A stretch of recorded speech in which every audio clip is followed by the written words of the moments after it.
Hello everybody, ಎಲ್ಲರಿಗೂ ನನ್ನ ನಮಸ್ಕಾರ. ನಾನು ನಿಮ್ಮ ಐಶ್ವರ್ಯ. ಈ ವಿಡಿಯೋದಲ್ಲಿ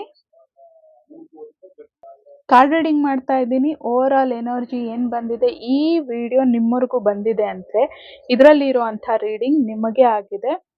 ಸೊ ನೋಡಿ, ಇದರಲ್ಲಿರೋ ಎಲ್ಲ ಮೆಸೇಜಸ್ ನಿಮಗೆ ಆಗಿದೆ. ನಿಮಗೆ ಓವರ್ ಆಲ್ ಎನರ್ಜಿ ಆಗಿರೋದ್ರಿಂದ ಎಷ್ಟು ರೆಸೊನೇಟ್ ಆಗತ್ತೆ ಅನ್ನೋದನ್ನ ನೋಡಿ, ಮತ್ತೆ ಕಮೆಂಟ್ನಲ್ಲಿ ಹಾಕಿ. ಆ್ಯಕ್ಚುಲಿ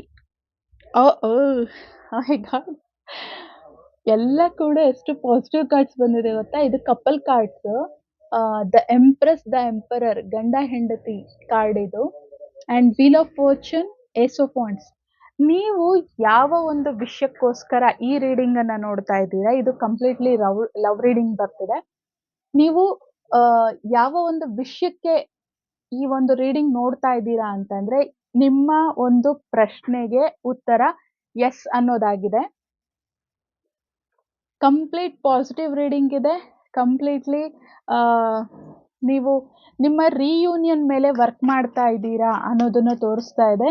ಲವ್ವಲ್ಲಿ ತುಂಬ ಪ್ಯಾಷನೆಟ್ ಆಗಿದ್ದೀರಾ. ಅಂದ್ಕೊಂಡಿದ್ದು ನನ್ನ ಲವ್ ಸಕ್ಸಸ್ ಆಗಲೇಬೇಕು, ನನ್ನ ಪ್ರೀತಿ ನನಗೆ ಸಿಗಲೇಬೇಕು, ಇದು ನನ್ನ ಹಣೆ ಬರ, ನನ್ನ ಹಣೆ ಬರದಲ್ಲಿ ಏನಿದೆ ಅದು ನನಗೆ ಸಿಗಲೇಬೇಕು ಅಂತ ಹೇಳಿ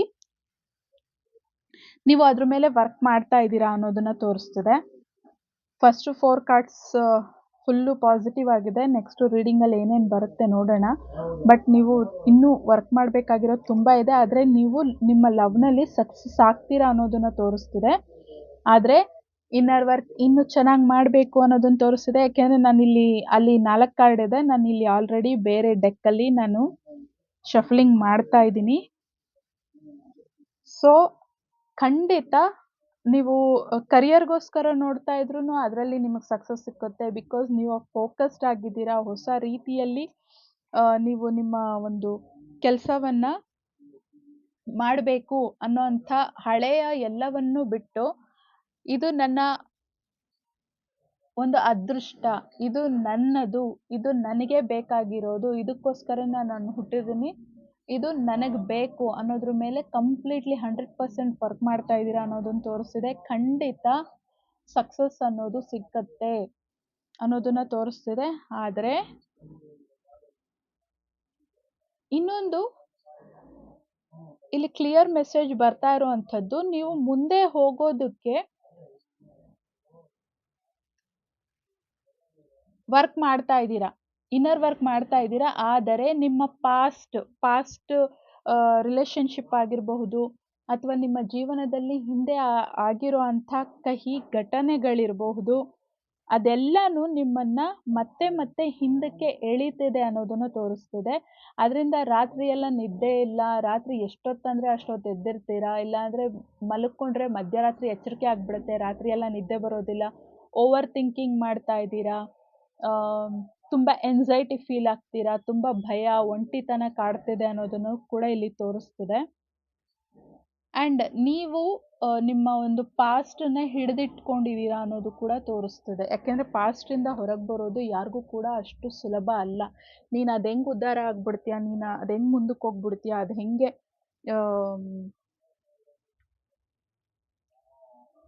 ಸುಖವಾಗಿ ಸಂತೋಷವಾಗಿ ಬದುಕ್ಬಿಡ್ತೀಯ, ಅದಲ್ಲ ನೀನು, ಬಾ ನೀನು ಅಂತ ಹೇಳಿ ಯಾವಾಗಲೂ ಕೂಡ ನಮ್ಮನ್ನು ಹಿಂದೆ ಎಳೀತಾ ಇರುತ್ತೆ ನಮ್ಮ ಪಾಸ್ಟ್ ಯಾವಾಗಲೂ ಸಹ. ಸೊ ಅದ್ರ ಮೇಲೆ ನೀವು ವರ್ಕ್ ಮಾಡಬೇಕು. ಆಗಿದ್ದು ಆಯಿತು, ಮುಗ್ದಿದ್ದು ಮುಗ್ದೋಯ್ತು. ನಾನು ಮೂವ್ ಆನ್ ಆಗ್ತೀನಿ, ಮುಂದಕ್ಕೆ ಹೋಗ್ತೀನಿ. ನನ್ನ ಜೀವನವನ್ನು ನನಗಿಷ್ಟ ಬಂದಂಗೆ ನಾನು ತಿಳ್ಕೊಳ್ತೀನಿ ಅನ್ನೋದನ್ನು ಇಲ್ಲಿ ತೋರಿಸ್ತಿದೆ. ನೀವು ಅದರಿಂದ ಹೊರಗೆ ಬರೋದಕ್ಕೆ ತುಂಬಾ ಪ್ರಯತ್ನ ಮಾಡ್ತಾ ಇದ್ದೀರಾ. ಪ್ರಯತ್ನ ಮಾಡ್ತಾ ಇಲ್ಲ ಅಂದರೆ ಮಾಡಬೇಕು ಅನ್ನೋದು ಕೂಡ ನಿಮ್ಮ ಒಂದು ಲೆಸನ್ ಆಗಿದೆ. ಇಲ್ಲಿ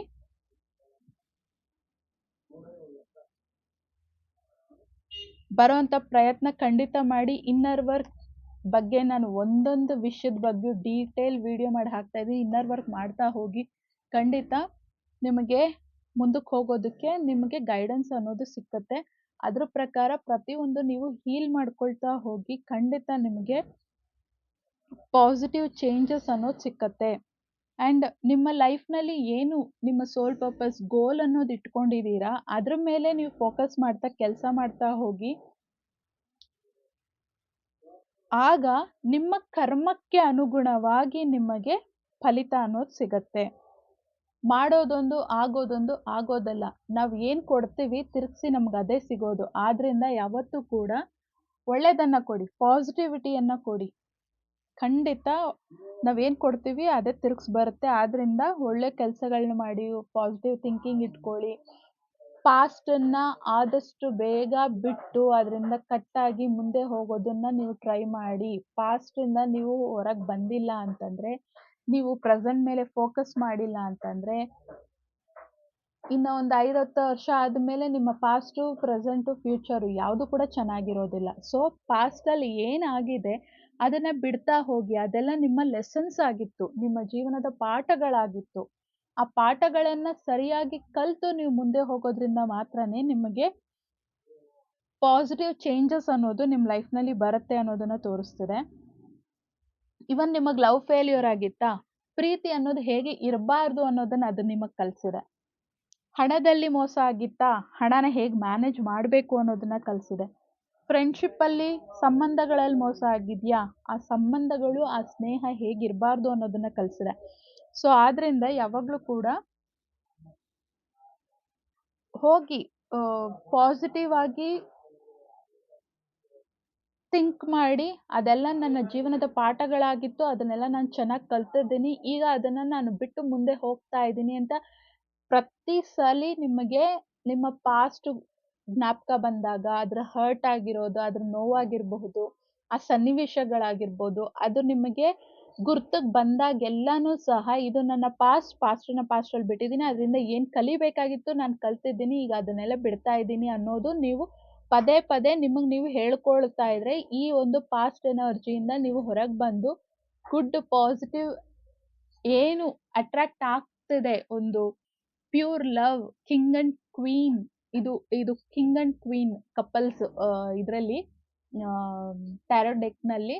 ಸೊ ಅವರ ಜೊತೆ ನಿಮ್ಮ ಸಂಬಂಧ ಅನ್ನುವಂಥದ್ದು ಅಷ್ಟು ಚೆನ್ನಾಗಿ ನಿಮ್ಮ ಲೈಫ್ನಲ್ಲಿ ಮ್ಯಾನಿಫೆಸ್ಟ್ ಆಗತ್ತೆ ಅನ್ನೋದನ್ನ ತೋರಿಸ್ತಿದೆ. ಮ್ಯಾನಿಫೆಸ್ಟ್ ಮಾಡ್ತಾ ಇದ್ದೀರಾ, ಮ್ಯಾನಿಫೆಸ್ಟ್ ಆಗತ್ತೆ. ಆದರೆ ನೀವೇ ಇನ್ನು ಪಾಸ್ಟನ್ನ ನೀವೇ ಹಿಡಿದಿಟ್ಕೊಂಡಿದ್ದೀರಾ ಅನ್ನೋದನ್ನು ಕೂಡ ಇಲ್ಲಿ ತೋರಿಸ್ತಾ ಇದೆ. ಸೊ ಪಾಸ್ಟನ್ನ ಬಿಟ್ಬಿಟ್ಟು ಮುಂದಕ್ಕೆ ಹೋಗೋದನ್ನ ಅಭ್ಯಾಸ ಮಾಡ್ಕೊಳ್ಳಿ. ಪ್ರತಿ ಸಲ ನಾನು ಆಲ್ರೆಡಿ ಹೇಳಿದ್ದೀನಿ, ಪ್ರತಿ ಸಲ ಮೆಜಿಷಿಯನ್ ಕಾರ್ಡ್ ನೀವು ಮ್ಯಾನಿಫೆಸ್ಟ್ ಮಾಡ್ತಾ ಇದ್ದೀರಾ, ಮ್ಯಾನಿಫೆಸ್ಟ್ ಕಂಪ್ಲೀಟ್ ಆಗಬೇಕು ಅಂದರೆ ಅದಕ್ಕೆ ಬೇಕಾದಂಥ ಸ್ಟೆಪ್ಸ್ಗಳನ್ನು, ಆ್ಯಕ್ಷನ್ಸ್ಗಳನ್ನು ಸರಿಯಾಗಿ ತಗೊಳ್ಬೇಕಾಗತ್ತೆ. ಆವಾಗ ಮಾತ್ರನೇ ಲೈಫ್ನಲ್ಲಿ ಏನು ಬೇಕು ಅದು ಬರೋ ಅಂಥದ್ದು. ಸೊ ಆದ್ರಿಂದ ಪಾಸ್ಟ್ನ ಬಿಟ್ಬಿಟ್ಟು ಮುಂದಕ್ಕೆ ಹೋಗಿ. ಈವನ್ ಪಾಸ್ಟ್ ಅದನ್ನ ನಿಮ್ಮನ್ನು ಬಿಡೋದಕ್ಕೆ ರೆಡಿ ಇದ್ರು, ನೀವೇ ಬಿಡೋದಕ್ಕೆ ರೆಡಿ ಇಲ್ಲ. ಮತ್ತೆ ಮತ್ತೆ ನಿಮ್ಮ ಒಂದು ಲೈಫ್ನಲ್ಲಿ ಆಗಿರುವಂಥ ಸನ್ನಿವೇಶಗಳನ್ನ ನೀವು ಮೇ ಬಿ ಜ್ಞಾಪಕ ಇಟ್ಕೊಂಡು ತುಂಬಾ ನೋವು ತಿಂತಾ ಇದ್ದೀರಾ, ಒಳಗೊಳಗೇನೆ ತುಂಬ ಹರ್ಟ್ ಆಗಿದ್ದೀರಾ. ಮತ್ತು ತಡ್ಕೊಳಕ್ಕಾಗ್ದಲೆ ಆ ಒಂದು ಹೀಲಿಂಗ್ ಪ್ರೊಸೆಸ್ಸಲ್ಲಿ ಆಗುವಂಥ ಪೇಯ್ನ ಕೂಡ ತಡ್ಕೊಳಕ್ಕಾಗ್ದಲೆ ತುಂಬ ಒಳಗೊಳಗೆ ಪಕ್ಕದಲ್ಲಿರೋರ್ಗೂ ಕೂಡ ಗೊತ್ತಾಗಬಾರ್ದು ಅಷ್ಟು ಜೋರಾಗಿ ಕಿರ್ಚೋದು, ಮಾಡೋದು ಹೀಲಿಂಗ್ ಟೈಮಲ್ಲಿ ಇದೆಲ್ಲ ಆಗತ್ತೆ. ಸೊ ಆ ರೀತಿ ಮನಸ್ಸಿನೊಳಗೇನೆ ನನ್ನ ಕೈಯಲ್ಲಿ ಇದಾಗಲ್ಲ ಅಂತ ಕಿರ್ಚೋ ಅಂಥ ಒಂದು ಪರಿಸ್ಥಿತಿ ಕೂಡ ನಿಮ್ಮ ಲೈಫಲ್ಲಿ ಆಗ್ತಿದೆ ಅನ್ನೋದನ್ನು ತೋರಿಸ್ತಿದೆ. ಬಟ್ ಎಲ್ಲ ಸರಿ ಹೋಗುತ್ತೆ, don't worry. Right now card ಬಂದಿದೆ. ನಾವ್ ಆರ್ ನೆವರ್ ಅಂದರೆ ನಿಮ್ಮ ಲೈಫ್ನಲ್ಲಿ ಏನೇ ಪಾಸಿಟಿವಿಟಿ ಬರಬೇಕಂತಂದ್ರು, ಪಾಸಿಟಿವ್ ಚೇಂಜಸ್ ಬರಬೇಕಂದ್ರೂ ತಗೊಳ್ಬೇಕಾದಂಥ ಆ್ಯಕ್ಷನ್ಸು ನಿಮಗೆ ಏನು ಗೈಡೆನ್ಸ್ ಅನ್ನೋದು ಸಿಗ್ತಿದೆ ಅದಕ್ಕೆ ತಕ್ಕ ಹಾಗೆ ಈ ಒಂದು ಕ್ಷಣದಲ್ಲೇ ಅದಕ್ಕೆ ಡಿಸಿಷನ್ ಮೇಕಿಂಗ್ ಆಗಲಿ, ಚೇಂಜಸ್ ಆಗಲಿ, ಸ್ಟೆಪ್ಸ್ ಆಗಲಿ, ಆ್ಯಕ್ಷನ್ಸ್ ಆಗಲಿ ಆ ಕ್ಷಣದಲ್ಲಿ ತಗೊಳ್ಬೇಕಾಗತ್ತೆ. ಸ್ವಲ್ಪ ಯೋಚನೆ ಮಾಡಿ, ನೀವು ಮೆಡಿಟೇಷನಲ್ಲಿ ಪ್ರತಿದಿನ ಮೆಡಿಟೇಷನ್ ಮಾಡ್ತಾ ಇದ್ದೀರಾ, ನಿಮಗೆ ಸ್ಪಿರಿಚುವಲ್ ಗೈಡೆನ್ಸ್ ಸಿಗ್ತಿದೆ ಅಂತಂದರೆ ಪ್ರಾಪರ್ ಗೈಡೆನ್ಸ್ ನಿಮ್ಗೆ ಏನು ಸಿಗ್ತಿದೆ ಅದ್ರ ಮೇಲೆ ಸರಿಯಾದ ಆ್ಯಕ್ಷನ್ನ ತಗೊಳ್ಳಿ. ಕ್ಲಿಯರಿಂಗ್ ಕಾರ್ಡ್ ಬಂದಿದೆ. ಓಲ್ಡ್ ಎನರ್ಜಿನ ಕ್ಲಿಯರ್ ಮಾಡಿಕೊಂಡು ಗುಡ್ ಎನರ್ಜಿನ, ಪಾಸಿಟಿವ್ ಎನರ್ಜಿನ ನಿಮ್ಮೊಳಗೆ ಹಾಕೊಳ್ಬೇಕಾಗತ್ತೆ. ನಾನು ಕೆಲವು ವಿಡಿಯೋಗಳಲ್ಲಿ ಹೇಳಿದ್ದೀನಿ. ಏನು ನಮಗೆ ಹೊಸದಾಗಿ ಬರಬೇಕು ಅನ್ನೋಂಥದ್ದಿರತ್ತೆ. ಅದು ಬರಬೇಕು ಅಂದ್ರೆ ಹಳೇದೇನಿದೆ ಅದು ಕಂಪ್ಲೀಟ್ಲಿ ಕ್ಲಿಯರ್ ಮಾಡಬೇಕಾದಂಥ ಅವಶ್ಯಕತೆ ಇದೆ. ಹಳೇದನ್ನ ಕ್ಲಿಯರ್ ಮಾಡೋದ್ರಿಂದ ಖಂಡಿತ ನಿಮಗೆ ಲೈಫ್ನಲ್ಲಿ ಎಸ್, ಹಳೇದನ್ನ ನೀವು ಎಷ್ಟು ಬಿಡ್ತಾ ಮುಂದಕ್ಕೆ ಹೋಗ್ತೀರಾ, ಖಂಡಿತ ಲೈಫ್ನಲ್ಲಿ ಏನ್ ಬರಬೇಕು, ಹೊಸದಾಗಿರಬಹುದು, ಹೊಸ ಕೆಲಸ ಆಗಿರಬಹುದು, ನ್ಯೂ ಐಡಿಯಾಸ್ ಆಗಿರಬಹುದು, new life, new love, new life style ಪ್ರತಿಯೊಂದು ಬರುತ್ತೆ. ಈವನ್ ಫಸ್ಟ್ 4 ಕಾರ್ಡ್ಸ್ ನಿಮಗೆ ಬಂದಿದೆ, ನಿಮ್ಗೆ ಈ ಗೈಡೆನ್ಸ್ ಎಲ್ಲ ಸಿಗ್ತಿದೆ. ಆದರೆ ನೀವು ನಿಮ್ಮ ಹಿಂದಿನ ಒಂದು ಸಂಬಂಧನಾಗಿರಲಿ, ಹಿಂದಿನದ್ದು ಏನಿದೆ ಅದನ್ನು ಬಿಟ್ಟಿಲ್ಲ ಅಂತಂದರೆ ಹೊಸದು ಖಂಡಿತ ಬರೋದಿಲ್ಲ. ಸೊ ಅದಕ್ಕೋಸ್ಕರ ಪಾಸ್ಟ್ ಏನಿದೆ ಅದನ್ನು ಕಂಪ್ಲೀಟ್ಲಿ ಬಿಡ್ತಾ ಹೋಗಬೇಕು.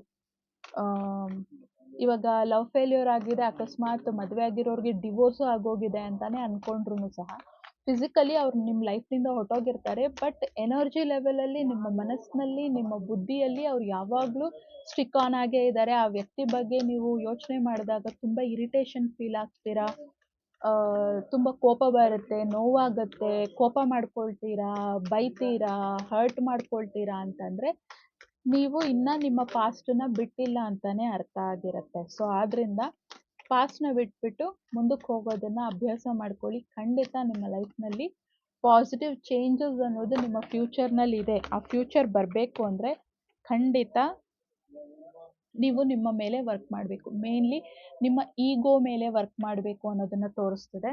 ಯಾಕಂದರೆ ಈಗೋ ನಮ್ಮನ್ನು ಬಿಡೋದಿಲ್ಲ. ಎಷ್ಟು ನಾವು ಈಗೋ ಮೇಲೆ ವರ್ಕ್ ಮಾಡ್ತಾ ಇದ್ರೂ ಸಹ ಆಗಾಗ ಇದು ನನಗಲ್ಲ, ಇದು ನಾನಲ್ಲ ಅನ್ನೋಂಥ ಆ್ಯಟಿಟ್ಯೂಡ್ ಯಾರಿಗಾದ್ರೂ ಸರಿ ಬರ್ತಾನೆ ಹೋಗುತ್ತೆ.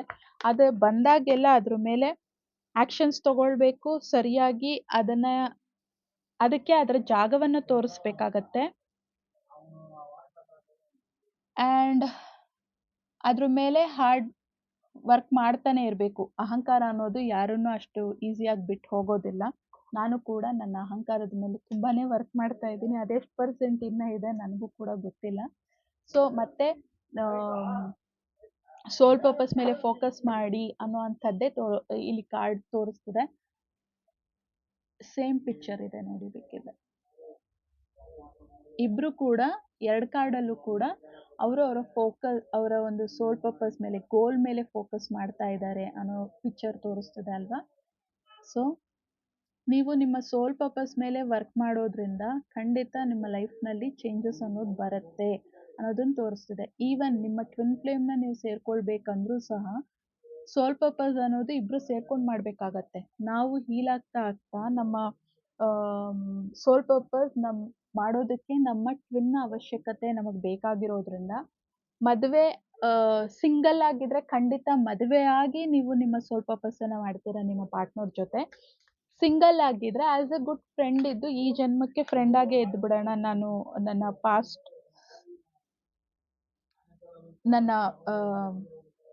ಪಾರ್ಟ್ನರ್ನ ನಾನು ಬಿಟ್ಟು ಬರೋದಕ್ಕಾಗಲ್ಲ ಅನ್ನೋಂಥದ್ದಿದ್ರೆ ಆಸ್ ಎ ಗುಡ್ ಫ್ರೆಂಡ್ ಇದ್ದು ನೀವು ನಿಮ್ಮ ಪಾರ್ಟ್ನರ್ ಜೊತೆ ವರ್ಕ್ ಮಾಡಬಹುದು. ಆಮೇಲೆ ಆದಷ್ಟು ನೀವು ತಿನ್ನುವಂಥ ಆಹಾರದಲ್ಲಿ ಹಸಿರು ಪದಾರ್ಥವನ್ನು ಹೆಚ್ಚು ಯೂಸ್ ಮಾಡಿ. ಈ ಕಾರ್ಡು ಮತ್ತು ಈ ಕಾರ್ಡು ಎರಡು ಆಲ್ಮೋಸ್ಟ್ ಒಂದೇ ಮೀನಿಂಗ್. ಸೆಲ್ಫ್ ಲವ್ ಮಾಡಿ, ನಿಮ್ಮನ್ನು ನೀವು ಪ್ರೀತಿಸ್ಕೊಳ್ಳಿ. ನಿಮ್ಮ ಅವಶ್ಯಕತೆ, ಎಲ್ಲರ ಅವಶ್ಯಕತೆ ಅಗತ್ಯಗಳನ್ನು ಪೂರ್ತಿ ಮಾಡ್ತಾ ಇರೋ ನೀವು ನಿಮ್ಮ ಅಗತ್ಯಗಳನ್ನು, ನಿಮ್ಮ ಅವಶ್ಯಕತೆಗಳನ್ನು ಕೂಡ ಮೊದಲು ಪೂರ್ತಿ ಮಾಡ್ಕೊಳ್ಳಿ. ಅದಾದ ಮೇಲೆ ನಿಮ್ಮ ಮನೆ ಕುಟುಂಬದವರನ್ನು ನೋಡ್ಕೊಳ್ಳಿ. ನಾನು ಕೂಡ ಇದ್ರ ಮೇಲೆ ವರ್ಕ್ ಮಾಡ್ತಾ ಇದ್ದೀನಿ, ಹೇಳ್ತೀನಿ. ಆ್ಯಕ್ಚುಲಿ ಕಾರ್ಡ್ಗಳು ಏನೇನು ಹೇಳುತ್ತೆ ಅದನ್ನೆಲ್ಲ ನಾನು ಹೇಳ್ತಾ ಇರ್ತೀನಿ. ಆದರೆ ನನಗೋಸ್ಕರ ಕೂಡ ನಾನು ಬದುಕಬೇಕು ಅಂತ ಅಂದಾಗ ಎಲ್ಲೋ ಅದು ಸೆಲ್ಫಿಶ್ನೆಸ್ ಅನಿಸುತ್ತೇನೋ ಅಂತ ಅನಿಸುತ್ತೆ. ಬಟ್ ನೋ, ಸೆಲ್ಫಿಶ್ನೆಸ್ ಅಂದರೆ ನನ್ನೊಬ್ಬಳನ್ನ ಮಾತ್ರನೇ ನೋಡ್ಕೊಳ್ಳೋದು ಅಥವಾ ನನ್ನೊಬ್ಬನ ಮಾತ್ರನೇ ನೋಡ್ಕೊಳ್ಳೋದು. ಆದರೆ ನಮ್ಮನ್ನು ನಾವು ನೋಡಿಕೊಂಡು ನಮ್ಮ ಕುಟುಂಬದವರನ್ನು, ಬೇರೆಯವ್ರ, ನಮ್ಮ ಸೋಲ್ ಪರ್ಪಸ್ ಮೇಲೆಲ್ಲ ನಾವು ಫೋಕಸ್ ಮಾಡ್ತಾ ಇದ್ದೀವಿ ಅಂದರೆ ಇದು ಸೆಲ್ಫ್ ಲವ್. ಯಾಕೆಂದರೆ ನನ್ನವರು ಚೆನ್ನಾಗಿರಬೇಕು ಅಂದರೆ ನಾನು ಫಸ್ಟು ಚೆನ್ನಾಗಿರಬೇಕು. ಇಲ್ಲ ನಮ್ಗೆ ಹುಷಾರು ತಪ್ಪಿತು ಅಂತಂದ ನನಗೆ ಹುಷಾರಿಲ್ದಲೇ ಇದ್ದಾಗ ಫ್ಯಾಮಿಲಿಯವರೆಲ್ಲರೂ ಕೂಡ ಹರ್ಟ್ ಆದ್ರು, ಅವರೆಲ್ಲ ನೋವು ತಿಂದ್ರು. ಸೊ ನಾವು ಚೆನ್ನಾಗಿದ್ರೆ ನಮ್ಮವರು ನಮ್ಮನ್ನ ನೋಡಿ ಚೆನ್ನಾಗಿರೋದು. ಅದಕ್ಕೋಸ್ಕರ ಸೆಲ್ಫ್ ಲವ್, ಸೆಲ್ಫ್ ಕೇರ್ ಮಾಡಿ ಅನ್ನೋದನ್ನ ಮತ್ತೆ ಮತ್ತೆ ಇಲ್ಲಿ ಹೇಳ್ತಿದೆ. ನಿಮ್ಮ ಹಾರ್ಟ್ ಚಕ್ರ ಹೀಲ್ ಆಗೋದಕ್ಕೆ, ಕಂಪ್ಲೀಟ್ಲಿ ಓಪನ್ ಅಪ್ ಆಗೋದಕ್ಕೆ ಆದಷ್ಟು ಹಸಿರು ತರಕಾರಿ, ಜ್ಯೂಸು, ಸೊಪ್ಪು, ಹಣ್ಣು ಅಂಥದ್ದನ್ನೆಲ್ಲ ತಿನ್ನಿ. ನಿಮ್ಮ ಹಾರ್ಟ್ ಚಕ್ರ ಅನ್ನೋದು ಇದಾಗತ್ತೆ. ಮತ್ತೆ ಸೊಪ್ಪು, ಹಣ್ಣು, ತರಕಾರಿ ಇದನ್ನೆಲ್ಲ ತಿನ್ನೋದ್ರಿಂದ ನಮ್ಮ ದೇಹಕ್ಕೆ ಬೇಕಾದಂಥ ನ್ಯೂಟ್ರಿಷನ್ಸ್ ಕೂಡ ಸಿಗೋದ್ರಿಂದ ಅದ್ರ ಮೇಲೆ ನೀವು ವರ್ಕ್ ಮಾಡಬೇಕು ಅನ್ನೋದನ್ನ ತೋರಿಸ್ತಿದೆ. ನಿಮ್ಮ ಸಹಸ್ರಾರ ಚಕ್ರ ಮೇಲೆ ವರ್ಕ್ ಮಾಡಿ ಅಂತಾನು ಇಲ್ಲಿ ತೋರಿಸ್ತದೆ. ಪ್ರೀತಿಯಲ್ಲಿ ನೀವು ತುಂಬಾನೇ ಕಂಟ್ರೋಲ್ ಮಾಡ್ತೀರಾ ನಿಮ್ಮ ಪಾರ್ಟ್ನರ್ನ. ನಾನು ಹೇಳ್ದಂಗೆ ನೀನು ಇರಬೇಕು, ನಾನು ಹೇಳಿದ್ದೆ ನೀನು ಮಾಡಬೇಕು, ನಾನು ಹೇಳಿದ್ದೆ ಸರಿ ಅನ್ನುವಂಥ ಕಂಟ್ರೋಲ್ ಮಾಡ್ತಾ ಇದ್ದೀರಾ ಅನ್ನೋದನ್ನ ತೋರಿಸ್ತದೆ. ಕಂಟ್ರೋಲ್ ಇಶ್ಯೂ ಏನಿದೆ ಅದನ್ನು ಸಾಲ್ವ್ ಮಾಡ್ಕೊಳ್ಳಿ. ಯಾಕೆಂದರೆ ಪಾರ್ಟ್ನರೇ ಆದರೂ, ಗಂಡ ಆಗಲಿ ಹೆಂಡತಿ ಆಗಲಿ, ಪ್ರೀತಿಸುವಂಥ ಹುಡುಗ ಹುಡುಗಿ ಆಗಲಿ, ಯಾರೇ ಆದ್ರೂ ಸಹ ಪ್ರತಿಯೊಬ್ಬರಿಗೂ ಅವರದೇ ಆದಂಥ ಆಸೆ ಕನಸುಗಳು ಅನ್ನೋವಂಥದ್ದಿದೆ. ಅದನ್ನ ಅರ್ಥ ಮಾಡಿಕೊಂಡು ಅವರ ಲಿಮಿಟೇಷನ್ಸ್ ಇದೆ, ಅವರ ಅಗತ್ಯಗಳಿದೆ, ಅವರ ಇಷ್ಟಗಳು ಅನ್ನೋದು ಇರುತ್ತೆ. ಸೊ ಆದ್ರಿಂದ ನಿಮ್ಮ ಪಾರ್ಟ್ನರ್ನ ಅರ್ಥ ಮಾಡ್ಕೊಳ್ಳಿ, ಕುತ್ಕೊಂಡು ಮಾತಾಡಿ ಅವ್ರ ಹತ್ರ. ಅದರಿಂದ ನಿಮಗೆ ನೀವು ಮಾಡ್ತಾ ಇರೋದು ಸರಿನಾ ತಪ್ಪಾ, ಏನು ಬದಲಾಯಿಸ್ಕೊಳ್ಬೇಕು, ಏನನ್ನ ಸರಿ ಮಾಡ್ಕೊಳ್ಬೇಕು ಅನ್ನೋದು ಕೂಡ ಗೊತ್ತಾಗ್ತಾ ಹೋಗುತ್ತೆ. ಆಗ ಅವ್ರಿಗೆ ಯಾವುದು ಬದಲಾವಣೆ ಅನ್ನೋದು ಯಾವುದು ಸರಿಯಾಗಿರುತ್ತೆ ಅಂಥ ಬದಲಾವಣೆಗಳನ್ನ ಮಾಡ್ಕೊಳ್ಬೇಕು. ನಿಮ್ಮ ಗಂಡನೋ ಹೆಂಡತಿನೋ ನಿಮ್ಮ ಹುಡುಗನೋ ಹುಡುಗಿನೋ ಕಂಟ್ರೋಲ್ ಮಾಡಕ್ಕೆ ಯಾವತ್ತೂ ಹೋಗಬೇಡಿ. ಕಂಟ್ರೋಲ್ ಮಾಡಕ್ಕೆ ಹೋದಾಗ ಔಟ್ ಆಫ್ ಕಂಟ್ರೋಲ್ ಹೋಗ್ತಾರೆ ಎದುರಿಗಿರುವಂಥ ವ್ಯಕ್ತಿ. ಅದಕ್ಕೆ ಅವರು ಸರಿ ಮಾಡ್ತಾ ಇದ್ದಾರಾ ಸಪೋರ್ಟ್ ಮಾಡಿ, ತಪ್ಪು ಮಾಡ್ತಾ ಇದ್ದಾರಾ ಕೂಡಿಸ್ಕೊಂಡು ಮಾತಾಡಿ, ಅವ್ರ ಹತ್ರ ಸಾಫ್ಟಾಗಿ ಮಾತಾಡಿ. ನೋಡು, ಸಾಫ್ಟಾಗಿ ತುಂಬ ಪ್ರೀತಿಯಿಂದ ಮಾತಾಡಬೇಕಾಗತ್ತೆ ಯಾವತ್ತೂ ಕೂಡ. ಇವತ್ತೆಲ್ಲರೂ ಅವ್ರವ್ರ ಕಾಲ ಮೇಲೆ ನಿಂತಿದ್ದಾರೆ, ಅವ್ರ ಸಂಪಾದನೆ ಅವ್ರು ಮಾಡ್ಕೊಳ್ತಾ ಇದ್ದಾರೆ, ಅವ್ರವ್ರ ಜೀವನ ಅವ್ರವ್ರು ನೋಡ್ಕೊಳ್ಳೋಷ್ಟು ಸಫಿಷಿಯೆಂಟ್ ಆಗ್ತಾ ಇದ್ದಾರೆ ಹೆಂಗಸರು ಕೂಡ. ಆದ್ರಿಂದ ಕಂಟ್ರೋಲ್ ಮಾಡೋಕ್ಕಾದ್ರೆ ಔಟ್ ಆಫ್ ಕಂಟ್ರೋಲ್ ಹೋಗ್ತಾರೆ, ಇನ್ನೇನೋ ಆಗತ್ತೆ ಲೈಫ್ ಸ್ಟೋರಿ ಅನ್ನೋವಂಥದ್ದು. ಸೊ ಕಂಟ್ರೋಲ್ ಮಾಡಬೇಡಿ.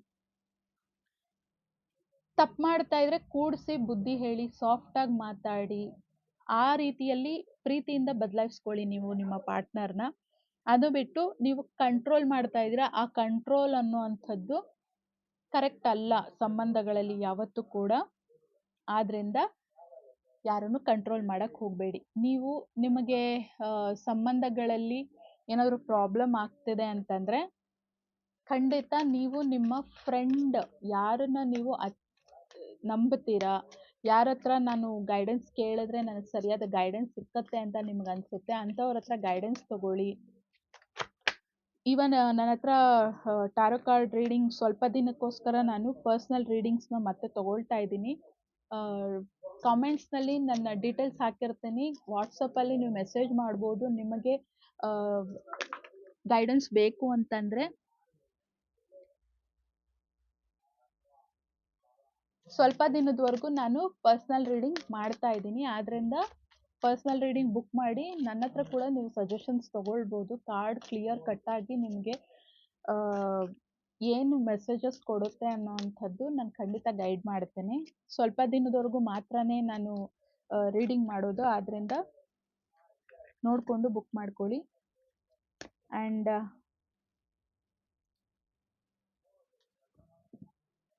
ಡಿಪೆಂಡ್ ಆಗಿದ್ದೀರಾ ಇನ್ನು ನೀವು ನಿಮ್ಮ ಪಾರ್ಟ್ನರ್ ಮೇಲೆ ಅನ್ನೋದನ್ನು ಕೂಡ ತೋರಿಸ್ತಿದೆ.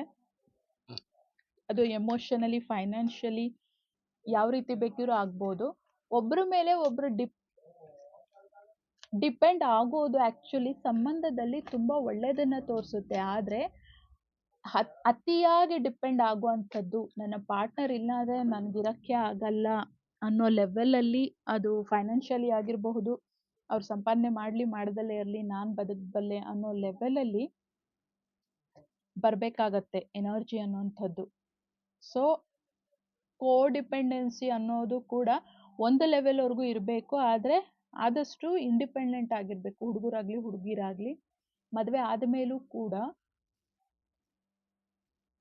ಇಂಡಿಪೆಂಡೆಂಟ್ ಆಗಿರೋ ಅಂಥದ್ದು, ಇಬ್ಬರು ಇಂಡಿಪೆಂಡೆಂಟ್ ವ್ಯಕ್ತಿಗಳು ಒಬ್ರನ್ನೊಬ್ರು ಅರ್ಥ ಮಾಡಿಕೊಂಡು ಲೈಫ್ನಲ್ಲಿ ಬಂದಾಗ, ಒಬ್ರಿಗೋಸ್ಕರ ಒಬ್ಬರು ಸಂಬಂಧ ಅನ್ನೋದು, ಆ ಸಂಸಾರ ಅನ್ನೋದು ಯಾವಾಗ ಅರ್ಥ ಮಾಡ್ಕೊಂಡು ನಿಂತ್ಕೊಳ್ತೀವಿ ಆಗ ಮಾತ್ರನೇ ಸಂಬಂಧ ಅನ್ನುವಂಥದ್ದು ತುಂಬ ಚೆನ್ನಾಗಿರುತ್ತೆ. ದಾಂಪತ್ಯ ಖಂಡಿತ ತುಂಬ ಚೆನ್ನಾಗಿರುತ್ತೆ. ನಿಮ್ಮ ಲೈಫ್ನಲ್ಲಿ ಖಂಡಿತ ಈ ಕಾರ್ಡ್ಸ್ನ ನಾನು ಅವಾಗಿಂದ ಜೋಡಿಸಿಟ್ಕೊಳ್ತಾ ಇದ್ದೀನಿ. ಆ್ಯಕ್ಚುಲಿ ಇದು ಬರೀ ಏನು ಇದು ಬರ್ತಾ ಇತ್ತು, ಅಂದರೆ ಏನು ಗೈಡೆನ್ಸ್ ಬರ್ತಿತ್ತು, ಏನು ನೀವು ಬದಲಾಯಿಸ್ಕೊಳ್ಬೇಕು, ಆ ಕಾರ್ಡ್ಸ್ನ ಮಾತ್ರನೇ ಇಲ್ಲಿ ತೋರಿಸ್ತಾ ಇದ್ದೆ ನಾನು. So chemistry, flirt and honeymoon. And ನೀವು ಮದುವೆಯಾಗಿ ಎಷ್ಟೇ ವರ್ಷ ಆಗಿರಬಹುದು, ಆದರೂ ಸಹ ನಿಮ್ಮೊಳಗೆ ಆ ಪ್ರೀತಿ, ಆ ಕೆಮಿಸ್ಟ್ರಿ ಅನ್ನೋದನ್ನ ಜಾಗ್ರತೆ ಮಾಡ್ಕೊಳ್ಬೇಕು. With sweet love, honeymoon period, ಆ ಥರ ನಿಮ್ಮ ಲೈಫನ್ನು ನೀವು ನಿಮ್ಮ ಪಾರ್ಟ್ನರ್ ಜೊತೆ ಕಳಿಬೇಕು ಅನ್ನೋದು ಕೂಡ ಇಲ್ಲಿ ತೋರಿಸ್ತದೆ. ನಾನು ಅದನ್ನೆಲ್ಲ ಇಟ್ಕೊಳ್ತಾ ಇದ್ದೆ ಇಲ್ಲಿ ಅವಾಗಿನ ಕಾರ್ಡ್ಸು, ಇದನ್ನ ಯಾಕೆ ಹೇಳೋದು ಅಂತ ಇಟ್ಕೊಳ್ತಾ ಇದ್ದೆ. ಕಾರ್ಡ್ ರೀಡಿಂಗಲ್ಲಿ ಹಂಗಿರಲ್ಲ, ಗೈಡೆನ್ಸ್ ಏನು ಬರುತ್ತೆ ಅದು ಕೊಡ್ತಾ ಇರಬೇಕು ನಾವು. ಸೊ ನೀವು ನಿಮ್ಮ ಲೈಫ್ನಲ್ಲಿ ನಿಮ್ಮ ಪಾರ್ಟ್ನರ್ ಜೊತೆ ನೀವು ಹ್ಯಾಪಿಲಿ ಇರೋ ಅನ್ನುವಂಥದ್ದು ಕೂಡ ನಿಮ್ಮ ಲೈಫ್ನಲ್ಲಿ ಒಂದು ಹ್ಯಾಪಿನೆಸ್ ಮೂಮೆಂಟ್ನ ಕ್ರಿಯೇಟ್ ಮಾಡುತ್ತೆ. ಪ್ಲೇಫುಲ್ನೆಸ್ ನಿಮ್ಮ ಲೈಫ್ನಲ್ಲಿ ಚಿಕ್ಕ ಮಕ್ಕಳು ಥರ ಒಬ್ರ ಜೊತೆ ಒಬ್ಬರು ಮಿಂಗಲ್ ಆಗಿ, ಚಿಕ್ಕ ಮಕ್ಕಳಲ್ಲಿ ಹೆಂಗೆ ಕುತ್ಕೊಂಡು ಫ್ರೆಂಡ್ಸ್ ಮಾತಾಡ್ತೀವಿ, ಆ ಲೆವೆಲ್ ಆಫ್ ಟ್ರಾನ್ಸ್ಫಾರ್ಮೇಷನ್ ನಿಮ್ಮ ಸಂಬಂಧದಲ್ಲಿ ಆಗತ್ತೆ. ಒಂದು ಚಿಕ್ಕ ಮಕ್ಕಳು ಕುತ್ಕೊಂಡು ಹೇಗೆ ಹುಡುಗ ಹುಡುಗಿ ಮಾತಾಡ್ತಾ ಇರೋ ಒಂದು ಗರ್ಲ್ ಫ್ರೆಂಡು ಬಾಯ್ ಫ್ರೆಂಡು, ಅವ್ರಿಗೆ ಅವಾಗ ಪ್ರಪಂಚದ ಒಂದು ಜ್ಞಾನ ಇರೋದಿಲ್ಲ, ಅರಿವಿರೋದಿಲ್ಲ, ಯಾವ್ದು ಒಳ್ಳೇದು ಕೆಟ್ಟದ್ದು ಗೊತ್ತಿಲ್ಲ. ಇಡೀ ಪ್ರಪಂಚನ ಮರ್ತು ಹೋಗಿ ಅವರಿಬ್ಬರು ಒಬ್ರಲ್ಲೊಬ್ರು ಮಿಂಗಲ್ ಆಗಿಬಿಡ್ತಾರೆ. ಆಸ್ ಅ ಗುಡ್ ಫ್ರೆಂಡ್ ಅವರ ಒಂದು ಪ್ಲಸ್ಸು ಮೈನಸ್ಸು ಅವ್ರಿಗೇನೂ ಗೊತ್ತಿಲ್ಲ.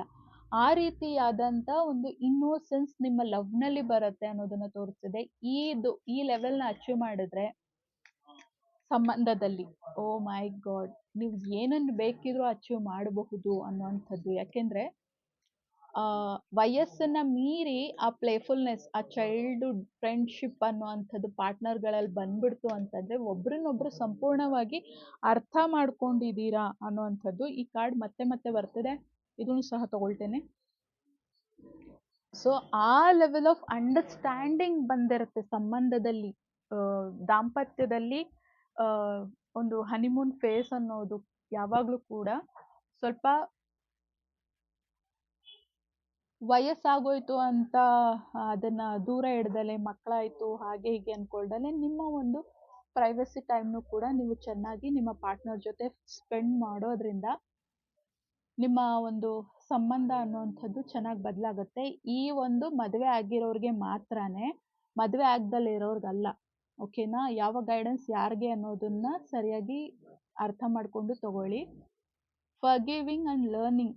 ಒಬ್ರನ್ನೊಬ್ರು ನೆನ್ನೆ ಪಾಸ್ಟಲ್ಲಿ ಏನಾಗಿತ್ತು, ನೆನ್ನೆ ಜಗಳ ಆಡಿದ್ರಿ, ಹೋದ ವರ್ಷ ಆಡಿದ್ರಿ, 10 ವರ್ಷದಿಂದ ಆಡಿದ್ರಿ, ಅದನ್ನೆಲ್ಲ ಇವತ್ತು ಕ್ಷಮಿಸಿ ಲೈಫ್ನಲ್ಲಿ ಮುಂದೆ ಹೋಗೋದ್ರಿಂದ ನಿಮ್ಮ ದಾಂಪತ್ಯವನ್ನು, ಯಾರು ಮದುವೆಯಾಗಿ ಪಾರ್ಟ್ನರ್ ಜೊತೆ ಇದ್ರೂ ಸಹ, ಎಷ್ಟೋ ಸಲ ನೀವು ನಿಮ್ಮ ಟ್ವಿನ್ ಫ್ಲೇಮ್ನೇ ಮದುವೆ ಆಗಿರ್ತೀರ, ಆದರೂ ಸಹ ನಿಮಗೆ ಗೊತ್ತಿರಲ್ಲ ಅವರೇ ನಿಮ್ಮ ಟ್ವಿನ್ ಫ್ಲೇಮು ಅಂತ. ನೀವು ಹೊರಗಡೆ ಎಲ್ಲ ಹುಡುಕ್ತಾ ಇರ್ತೀರ. ಸೊ ಅಂಥವ್ರಿಗೆ ಈ ಮೆಸೇಜ್ ಆಗಿದೆ.